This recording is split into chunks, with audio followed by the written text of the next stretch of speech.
Hi everyone. Now that we've talked about the essential people in the office, the dispatchers who work directly with the drivers, and the load planners or customer service reps who obtain the freight, now we can talk about how the freight is actually run.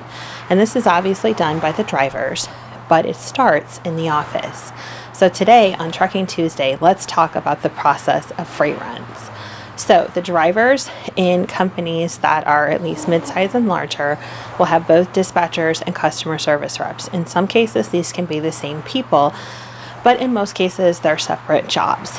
So the load planner or customer service manager will do an offer of a load to the dispatch team. Dispatcher will call the driver, offer the driver the load based upon their preferences, where they are with their hours, where they'd like to be headed, etc. Once the driver accepts, then the driver and the dispatcher will go over the load plan.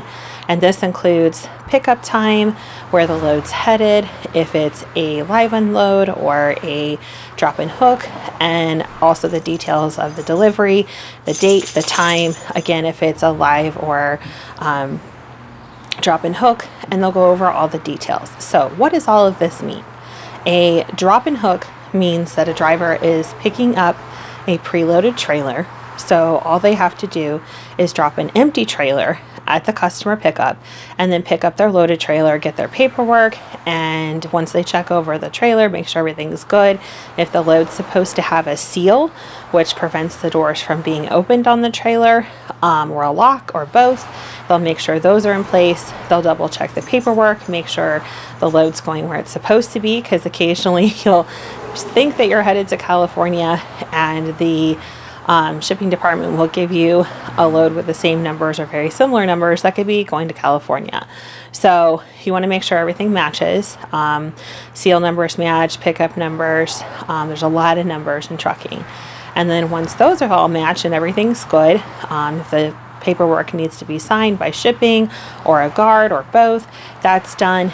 The drivers walk around, pre-trip the trailer, make sure it's roadworthy, then they can head out. A live load, however, means the driver takes in an empty trailer. They get checked in, get on a dock, and the freight is loaded at that moment.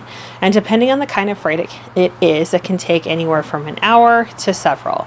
What that several is kind of depends on the freight. It depends on if it's breakable, if it's hand loaded, meaning box by box, if it's put on pallets, if the pallets are shrink wrapped or they make pallets on the trailer. So there's a lot of variability in trucking, obviously. But the company I work for, we pride ourselves on being over 90% drop and hook freight, which the drivers love because they don't have a lot of waiting time. Unfortunately, and this is the case for most companies, reefer, because of the nature of the freight, since it's usually fresh food or frozen food, it's usually live loads. And most of the customers are pretty understanding. They realize the drivers have time constraints with their hours, so they move as quickly as possible. So dispatcher gives the driver the load, they go over that, and then the driver makes what is known as a trip plan. And what is a trip plan? That is where the driver now becomes in charge of the load of freight.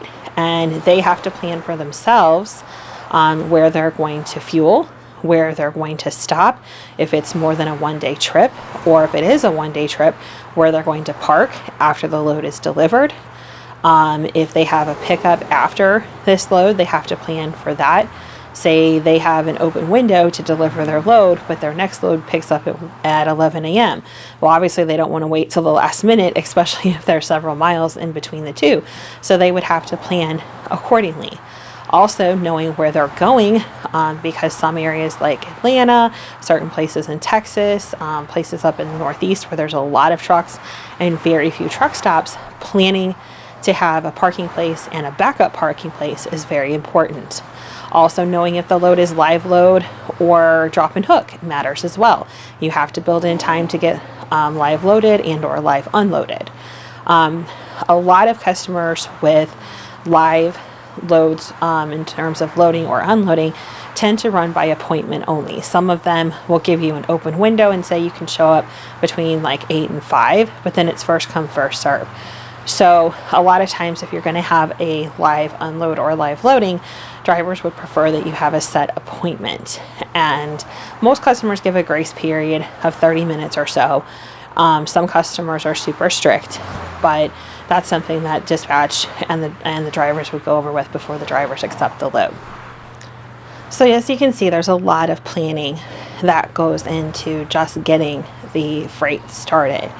Other aspects of the trip, you have to include time for traffic. You have to include time for possible breakdowns. You have to include time for, if it's, for example, what they call safety week, and there's multiple safety weeks throughout the year. Some of them are nationwide, some of them are regional, statewide. These mean that DOT officers are out in force, and they will do random pullovers to do safety checks on commercial vehicles. This is great because it does make people aware, and it does keep commercial drivers to keep an eye on their equipment, make sure that they're safe on the road. But it does add time into the run itself. So there's lots and lots of factors. So most of the time, if the dispatcher and the driver have a good relationship, freight's usually accepted pretty easily. And like I said, then they start the planning process, they go over the trip, and the driver takes off as soon as they need to for the trip. What would be some reasons that a driver wouldn't take a freight load? It could be pay. Depends on how the drivers are paid. Drivers are either paid per mile or they're paid percentage. Per mile is obviously however many miles. A lot of companies differentiate between loaded and empty miles. So the empty miles would be going to pick up, and then the loaded miles would be once the load is picked up to its delivery destination, would be paid at a higher rate. Percentage drivers make a percentage of the total amount that the company is getting paid for the load by the customer. There's a couple cases of this. One is all in, which means fuel is included.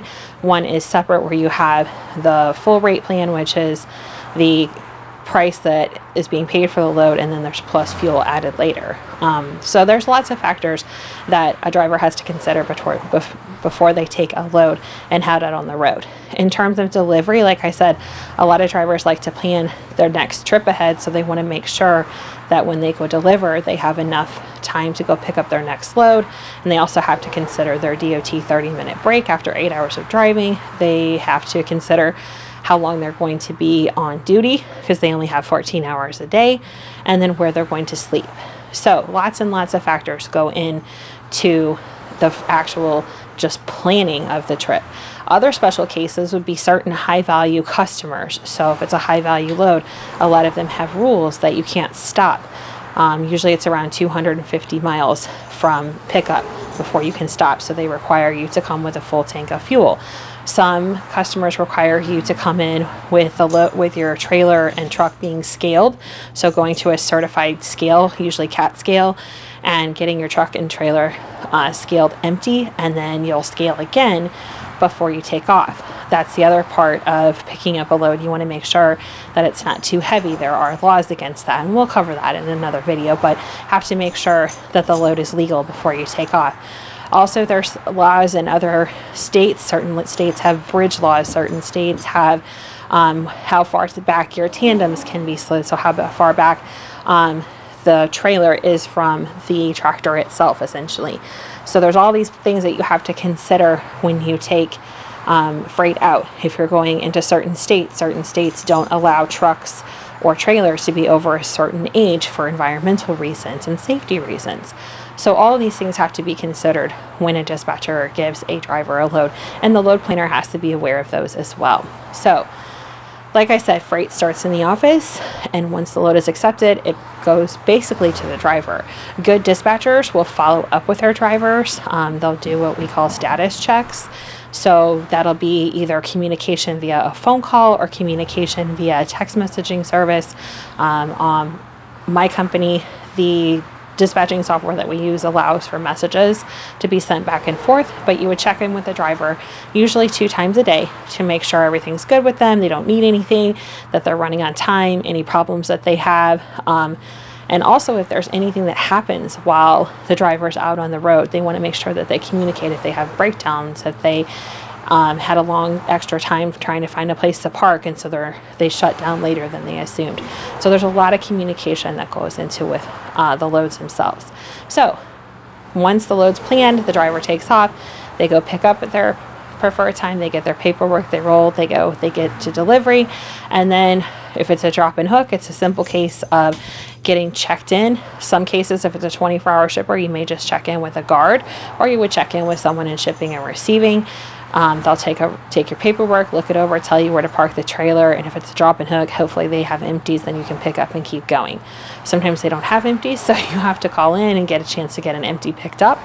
If it's a live unload, usually you'll have an appointment, you'll get unloaded, they'll sign your paperwork, and then you're good to go. And then it's the driver's responsibility to get the paperwork turned in, their copy, so that it can be sent to the customer as proof of delivery and so the driver can get paid. So that, in a nutshell, is how freight is run from pickup to delivery. So it's not just a simple case of a driver deciding, hey, I'm going to drive here today, pick up a load and deliver. There's a lot more to it, though most of the responsibility does essentially fall on the drivers. And because of that, it gives them a lot of control in how those loads are run. If the driver likes to drive at night and they can work that out with the pickup and delivery times, then they can drive when they want, or if they like to only drive during the day. And it also gives drivers an opportunity, especially in cases like companies like mine where we have no forced dispatch. The drivers can choose where they do and they do not want to go. So thanks for joining me, guys. We'll have another great episode of Trucking Tuesday coming again soon. If you're a professional driver or know someone who is, I would love to talk to you about your experiences. Stay safe out there, guys, and I'll see you again very, very soon.